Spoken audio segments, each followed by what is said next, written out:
All right, welcome back to the program. It's still Daybreak Africa, reaching you from the Lagos studios of KAFTAN Television. Now, as we already know that the general elections are basically over across the country, and we're here this morning to talk about the entire conduct. We want to do a review of the entire general elections, and that's the 2023 general elections that has taken place in our country. And to join us to do this beautiful morning is Ademola Oyetunji. Good morning, sir. Good morning. Thank you. Glad to have you join us on the program. Thank you. Okay, so let's go straight into the conversation for today, which is about the general elections. And I want to take it from the conduct of INEC, particularly as the Independent National Electoral Commission of the nation. Now, based on the presidential elections and the gubernatorial elections that was held last Saturday, how would you rate the conduct of INEC overall?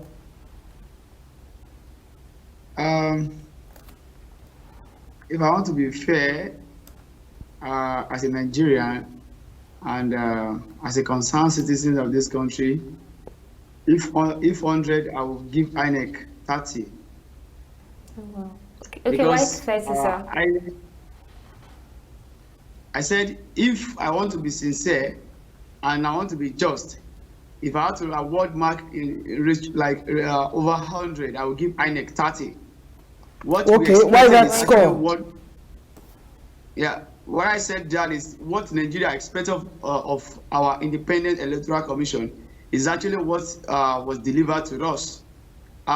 We could see that INEC have a guideline, there is Electoral Act that was amended for the purpose of proper conducting of this election. And we could see that all the reasons why that Electoral Act, with all the noise, debate back and front at the National Assembly.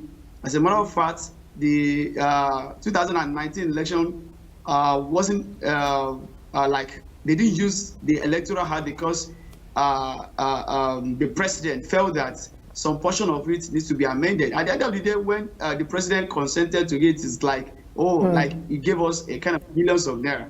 So that this is going to deepen our democracy, this is going to give us good representation, that our vote will count, and of course in real time and all of that. And INEC, they came up with their guideline, in line with the Electoral Act. And over and over, the chairman of the INEC have engagement with stakeholders and still read out how the election will be conducted, how it's going to be collated, how it's going to be transmitted. For all of these things, it doesn't play out at the end of the day. We all know what happened for the 25th of February election, whereby, of course, the beavers, that was used to conduct the election at the point of transmitting the results. We all see that the PO are saying that they don't have a right password, they don't even have in transfer, they could not access the IRF, and all of these things, the INEC promise that they are well prepared and they are going to deliver what we expected. They have 4 good years to prepare, and it's a failure to me, because if INEC, that is, we are having doctors, we are having professors as our rec and all of this, could do this, how are they conducting exam in their schools? And I'm going to say that maybe that's one of the reasons why we are having outbreak, university graduate in the Nigeria system. A university graduate that will come out of the same system that this lecturer has taught in school, and they could not be able to defend the certificate they awarded.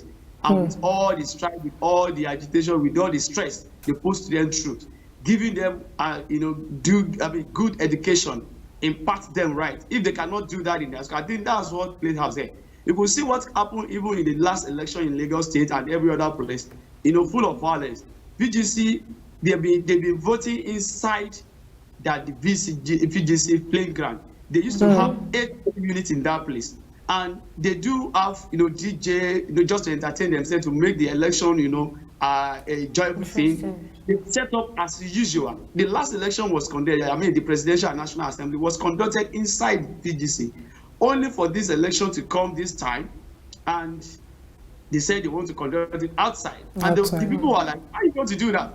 Our polling units is not outside the VGC, it's inside. Because your RF, your Beaver should, because as a GPRS, should tell you that this is not the location. So why are you conducting? They refuse, and that's the reason why they could not have the election on Saturday, because they did not accept, they did not consent to, the proposed changing the location. Quite where there is something that is a kind of connivance, I believe, with some party members, with political party, to disrupt the cause. I think they believe that the people there are elite, and they want to go by a candidate of their choice. And because of that, they don't want that election to sail through in the real, sense of it. And that's actually, it's just funny that a institution like INEC that's supposed to be independent by the name, they are not independent. They are not independent because whoever that is in charge of our government at the center, at the maybe state, dictate what INEC does at the federal, and dictate what the REC does at the state. I'm not surprised again that the man that was posted to Lagos State to conduct Lagos State election as a REC of Lagos State is the same person that disrupted Osun State election last time, if you remember 2018, the inconclusive result. And at the end of the day, the election that if you don't have a white handkerchief, you cannot enter. Okay, if you say that the Independent National Electoral Commission, INEC, are not independent or is not independent, does that stop with the INEC chairman, or it even goes as low as the core members that have been employed to carry out these services? Because I'm sure, I don't know, I can't say, but I don't think the INEC chairman will tell the core members, the polling officers, and whoever is in charge at a polling unit not to carry out the voting exercise at the same venue where they had done the same voting for the presidential election. Now, if you're saying the INEC is not independent, does this also have to do with the kind of staff or ad hoc staff that is being employed for the elections? INEC told us, INEC promised, they told us that they are well and they were over prepared. And if you are well prepared, you should train your ad hoc staff, you should train your REC, you should give them guidelines they need to adhere to. If anything go wrong in KAFTAN, the head of station will be held responsible. Is that not? If anything go wrong in Nigeria, like what we're having with the Naira swap and new Naira design and all of these things, we are shouting at the Mayfield is the head of CBN and Buhari at the head of the executive arms of Nigeria. So if anything go wrong in the art of security, chief commander of the federation is Buhari. We have to hold him responsible. So it's not something. If our the chairman Mahmoud Yakubu, I will resign before the conduct of this the yesterday election. I mean the Saturday election, because there are a lot of flops. We see electoral guideline and electoral act says if there's voter intimidation, the election should be cancelled. We have voter intimidation, and we communicated this. Even the police, and as another institution that's supposed to be independent, they as well not independent. We see a ballot box being snatched by hoodlums and supervised by police. There is one in Port Harcourt. The police vehicle was actually used to snatch ballot box, and when the people ran against them, they have to throw it, and they wasted the election of that polling unit. How are you going to say that we have institutions in Nigeria? We don't have, because if our INEC is not independent, they are independent in the creation, but in practice they are not. They actually the power that is in charge at the center dictates what happens, and they do by it, and they would say go to court. And even our judiciary is not as well independent as they ought to, because if our judiciary is independent, the election of Osun State that I mentioned to you with the a lot of flops that, and we communicated at that time. That okay, why would that you don't have white handkerchief? That's the logo. Then they chase you. They chase you with thing. And that election was counted, and they concluded this same REC Agbaje doctor or whatever. I don't know who gave him that the title. If the person at the Council of Education in Nigeria will withdraw the professorship or doctorship of that, INEC REC that was posted in Lagos. With all the intimidation that we see, MC Olomo go out there threatening people. We saw it. We have the video. You have the video. We tweeted. We communicated the Lagos State Commissioner, and the Lagos community, they promise that they are investigating. But if you are to be somebody of nobody that is not that doesn't belong to political elite or the polluting party, of course we know what happened for during NSAS and all of this thing. Even those people that did not do anything, they just manhandled them. You know how our police did. Up to now, they say they are still investigating, and even they take action against the person of MC Oluomo and the likes. Before the governorship election, we'll have seen that the election of governorship election in Lagos will have been a good election that everybody will say, oh, because some people who threaten people have been dealt with. I have videos on my phone now, which I can send to you. You can play it out. We have a place where if you are not a tribe, you are not going to be voted. You cannot vote. Why? Is that a free and fair election? No. Election should be free, fair, credible. But this one is not. So, but the president has said he promised a free and fair election, and in his own thoughts, he has delivered. It's not free, it's not fair, and it's not credible. If election ought to be credible and fair, every electorate will be given fair. You exercise your voting right without intimidation or evidence. But we have intimidation. We have evidence of all of these things. In some area, you cannot go there near them if you are not a tribe. I don't want to mention. In some places. Why? That is, there is connivance with the security. I think we lost him there. And you have been saying something about how the the election was not free and fair and credible.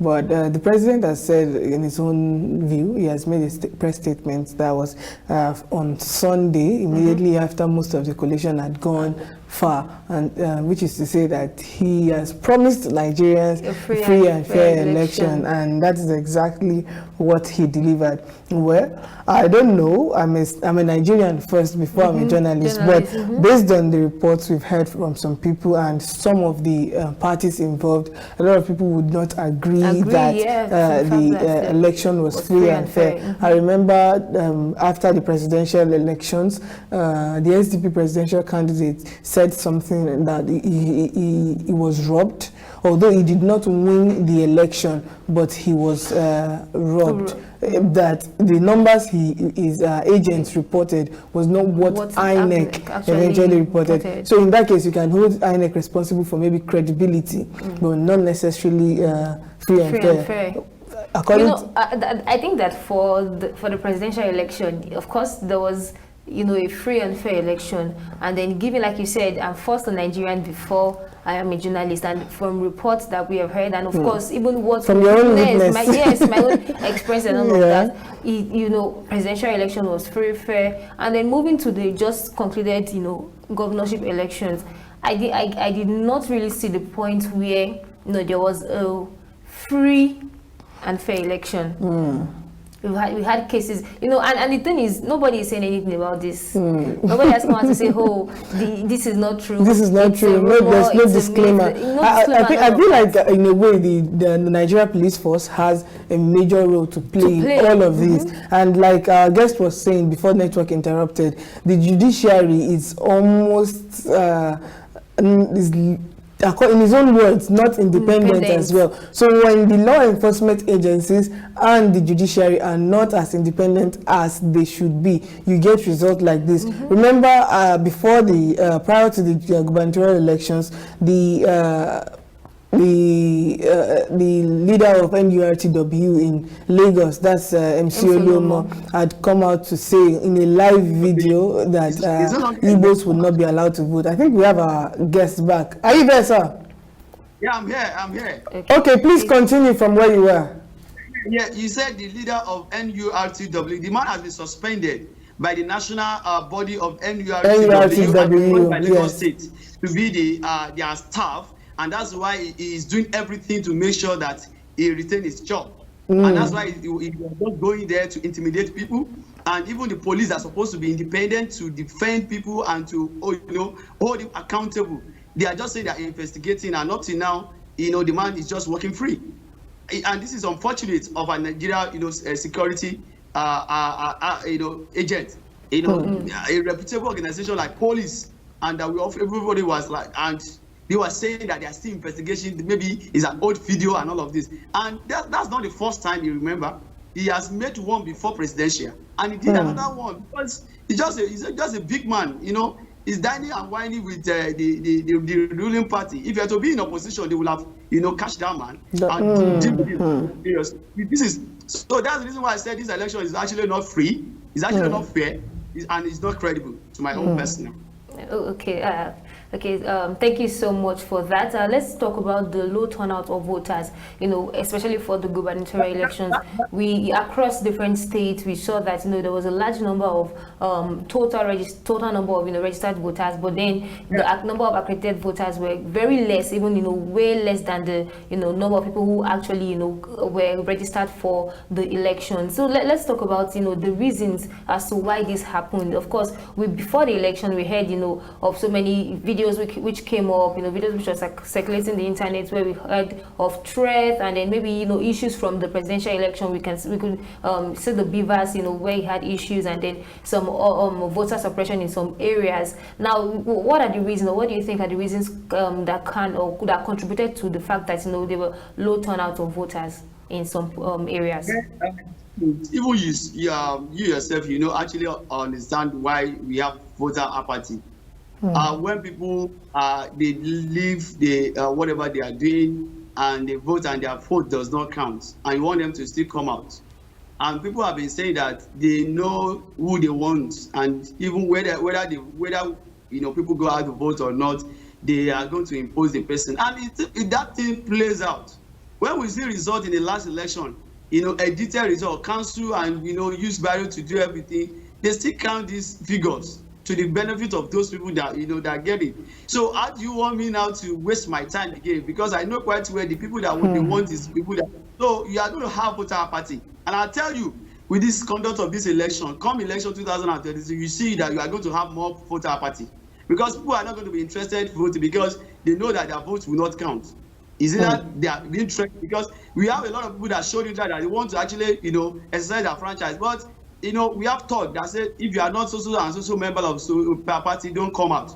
And we have way of what they have. I have some video here where they were beating because they are, you know, one tribe, and because they know that that place is a stronghold of, you know, a political party, and that's not politics, and that's not election for my person. If you want election, you want to win election, win honorably. So don't mediate people. So it's so surprising.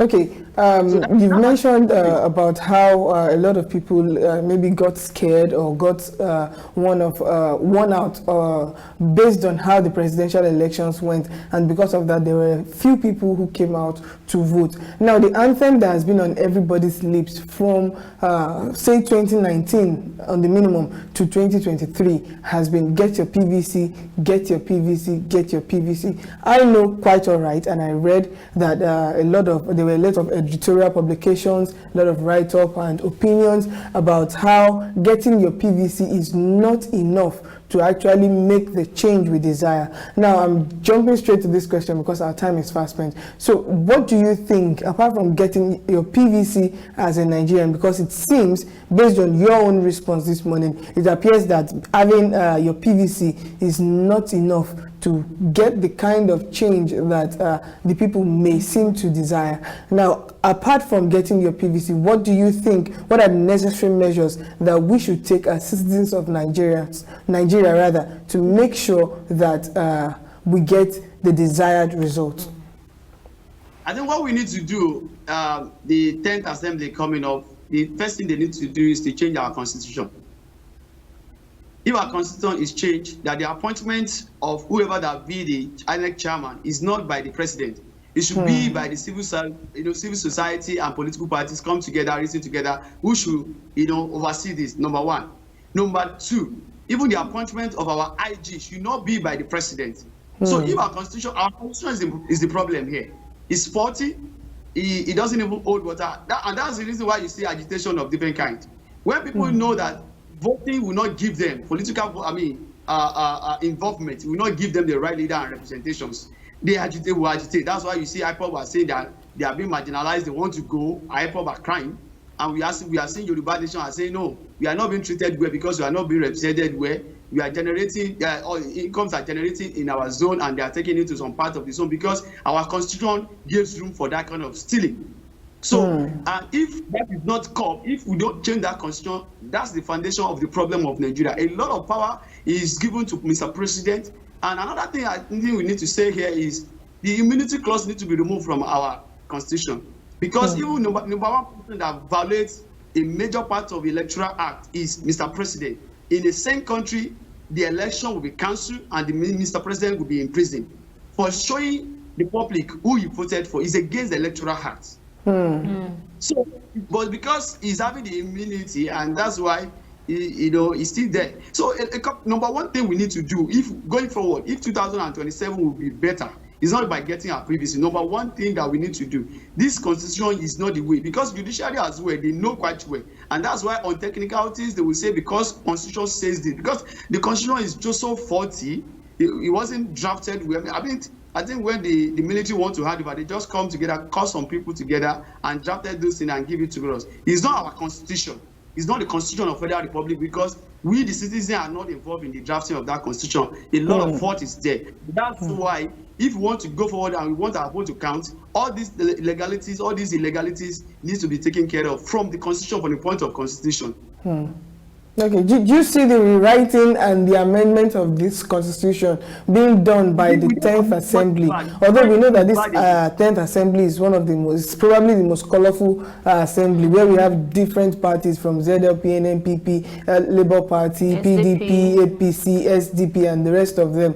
But I fear personally that some of these senators who have just been elected may deflect to bigger parties where they stand a chance to get their bill and their bills passed. So do you see this amendment happening under this 10th Assembly? You see, if Nigeria wants to continue to hold as a country, the first thing to do is not just to amend, because we have been amending. When you're amending something that is not, the foundation is not good, it's just like you want to continue to amend the story building that the foundation is bad. Definitely, you're still going to have a collapse. If you don't want to have a collapse of this nation called Nigeria, our constitution needs to be changed. I mean, when I mean change totally. We adopt a new constitution that spell out our identity, our diversity, and clearly, state how the resources of the nation should be, shared. And all of these things put together. If this is not done, I don't think we are going to be together, because see, the result of this election that you see will bring a lot of other things coming up, because people now know that they thought that this election will change the game, and of course you see that even IPOP, they relaxed the agitator at the point of voting. They said initially that there is no going to be vote, but they were talked to that, come, your vote will count. Why not, the agitation, take it to, the political, the polling unit and exercise of franchise. You see the results that, of course, they are amending and changing, and they counted it and they say go to court. When they know quite well that the people that is in the court is there, it's just like a thief. A thief stole something, and you said, you thief, you stole my thing, yeah, go to court now, because you know that the brother is a judge. And we've seen in Nigeria judiciary that, of course, they have not been fair. Anyway, it's the highest bidder that get the justice in Nigeria. And the person that doesn't have money, of course, get judgment. We have seen that over happening now. And even number one person that doesn't, uphold the judiciary and the rule of law is Mr. President. And we see that play out in the Naira redesign, the issue of Dasuki, the issue of Sunday Igboho, the issue of Mazi, the kind of IPOP. And we see clearly that even the Boko Haram of the bandit, they are yet to be declared terrorists because they are ethnicity of the executives. Mr. President, we can't go on like this as a country. So going forward, if this country will still go forward as a nation, what we need to do, sentiment apart, we have to take off what is called the presidential candidate of SDP. He said it. Moyele Sowore of AAC, he said the same thing. Dele Farotimi, one of the chieftain of a Labour Party, is a legal person. the person of Prince Adewale is a lawyer as well. They know this fundamental wrong that is there. Mr. Tony or Daliki or whatsoever, he's been saying, all these people, Mr. Tony, they have been saying it. Even Barrister Femi Falana, he has said it, that this constitution is the problem. Barrister Michael Uzekume, he has said it again, that this constitution, this is the problem of Nigeria. If this thing is not addressed, this house called Nigeria will collapse very soon. Thank you so much, Mr. Ademola Oyetunji, for that insight. A lot of allegations on the president from Mr. Ademola, and it's almost really questionable when you think about it deeply, to hold the president and the executive and every other public servant accountable of their action. But I think the take home for me from what he has said so far is the change, the total change of the entire 1999 constitution. There's no need to amend a broken house, like he said. Thank you so much, Mr. Ademola Oyetunji, for joining us on the program. We go on a quick break now. When we return, Daybreak Africa continues. Stay with us. We'll be right back.